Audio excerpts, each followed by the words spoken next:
The Daily Bread Devotions. Today's reflection with Pastor Jeff Elis Cupides. Brad Jeff, happy Thursday. Good morning. Wow. Isang araw na lang, Brad Ted.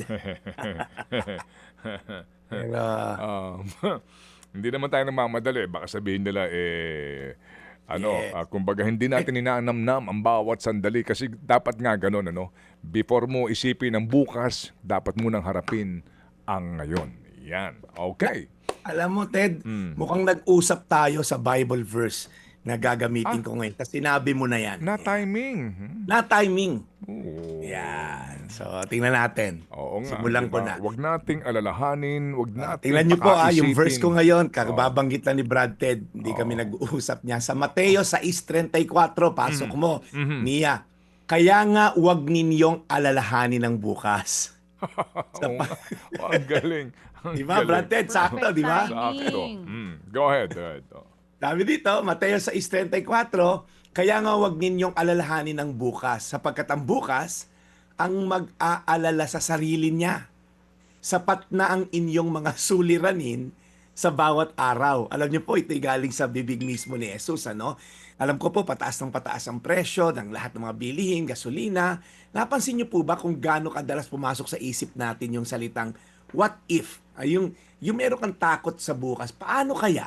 'Di ba? What if mawalan ako ng trabaho ngayon? What if ma-lay off ako ngayon? What if magkasakit yung nanay ko bukas? What if hindi gumana yung pinaplano ko ngayon? What if hindi maging okay ang future ng pamilya ko? Maraming tao ngayon po, tahimik na nag-aalala tungkol sa future.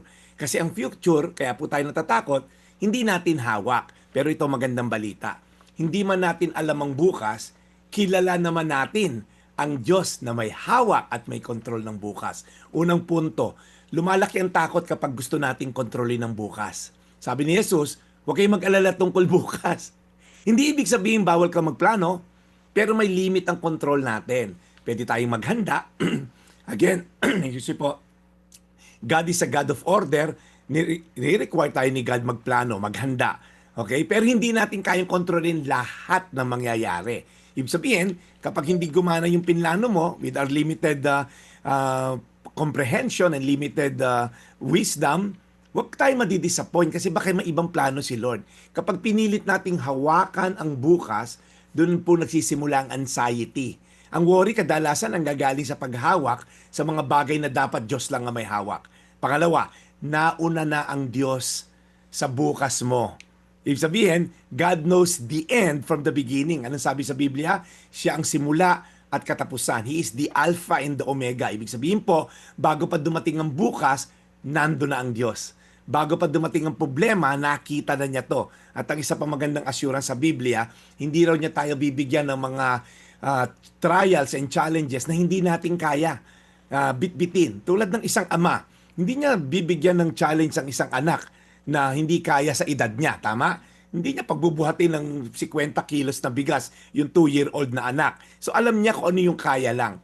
Ang future ay uncertain sa atin, pero hindi po yan uncertain sa Diyos. At pangatlo, pinakahuli, ang kapayapaan sa bukas ay nagsisimula sa pagtitiwala sa ngayon. Instead of worrying tomorrow, tinuturuan tayo ni Jesus, mag-focus ka sa ngayon. Trust Him today. Follow Him today. Seek Him today. If you're faithful today, God will take care of your tomorrow. Remember yung the provision of manna? Okay? Every morning, uulan po ng manna from heaven. Nasa gitna sila ng disyerto. Yung iba, nagkamal-kamal ng para i-secure yung bukas, i-secure yung next week. Ang daming kinuhang manna for the day lang dapat, nabubulok din the following day. Kasi sinasabi ni Lord, huwag mo intindihin yung bukas because I'll be faithful tomorrow just as I am faithful today. Tanong, anong kinakatakutan mo tungkol sa future? Mas nagwo-worry ka ba sa taas ng gasolina? Kaya bumababa ang yung spiritual ngayon?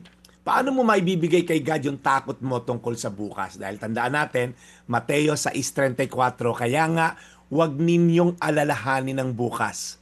Sapagkat ang bukas, ang mag-aalala sa sarili niya, sapat na ang inyong mga suliranin sa bawat araw. Tayo manalangin, Panginoon, kami po'y limitado sa aming kaalaman. Limitado ang aming mga plano. Hindi namin kontrol ano mangyayari sa gitnang silangan. Hindi nga namin kontrol kung puputi ba ang buhok namin bukas. So Lord, marami kaming bagay na beyond our control. Pero Lord, yung mga bagay na may control kami, yung aming response, aming reaksyon sa mga bagay-bagay, yan yung mga bagay na may control kami. Ang aming pagpupuri sa iyo, pagdarasal sa umaga, at pagdarasal sa gabi, Lord, ito yung mga bagay na kaya namin kontrolin. Ang pagtitiwala sa iyo. Kaya Panginoon, dinadalangin namin yung mga kababayan namin na talaga, Lord, na meron takot. Of course, Lord, natural again sa mga nangyayari ngayon sa bansa, nangyayari sa buong mundo. Natural lamang na magkaroon ng takot. Pero Lord, sabi mo nga, hindi mo kami binigyan ng espiritu ng takot, but spirit of love, sound mind, Lord God. Binigyan mo kami, Lord, ng faith sa iyo. Tulungan mo kami, Lord, magtiwala sa iyo ng buong lubos. In Jesus' name. Amen. Amen. Amen. Panginoon, marami pong salamat muli sa aming pakikinig sa napapanahon at napakagandang aral mula kay Brad Jeff. We continue to pray sa inyo pong pag-alaga sa kanya, sa kanyang purpose and mission po sa aming programa. At muli po, gabayan niyo po ang lahat ng aming tagapakinig na nag-aabang po sa segment na ito araw-araw. In Jesus' name we pray. Amen. Thank you, Brad. Ang ganda talaga na everything happens for a reason. Ang ganda ng Amen. timing mo. Oo nga, kasi we worry so much about the future that we forget to enjoy. appreciate Yeah. what is given to us Amen. today. Amen. Seize the moment. Seize them. Okay, so Brad Brad Jeff, Merong nagkamali. Meron kakasal mamaya sa Our Haven sa Cavite. Yeah. Naks Okay. naman. Sino to? Anong pangalan so ng iyong congratulations. bride and groom, Pastor? Mga taga-Canada to, si Faye at ang kanyang mister na, I forgot the name, John. Yan. Ayan. Faye and Congratulations John. po sa inyo. Best wishes. Yes. Sa And of gitna course. ng ingay sa mundo, lahat ng gulo, gusto niyo hong pumasok sa tahimik. Bas- Oo. Yun. Di ba? Lumagay sa tahimik. Oo Yan ang naman. kasabihan. Okay, Brad. So we'll catch you again tomorrow. Ha? Ingat ka sa biyahe papunta ng Cavite. Yeah, depende sa magiging biyanan yung tahimik. Anyway, Yun Brad Ted, lang. Oh. Brad Ted, yung libro natin, ito nga pala, yung Jesus Said na devotional. Aha. Available po yan sa Lazada, Shopee, TikTok. Type nyo lang po, Pastor Jeff. Andali ako hanapin sa mga social media platform at sa mga selling platform na online. Oo, madali yan makuha kasi pag type nyo ng Jesus Said, Pastor Jeff, pwede nyo na siyang i-add to cart and then check out. Alright. Oo. Very nice. Shopee and Lazada, mga kapatid. Yon, para po araw-araw tayo may nababasa na salita ng Diyos. Paalam na ako, Brad Ted.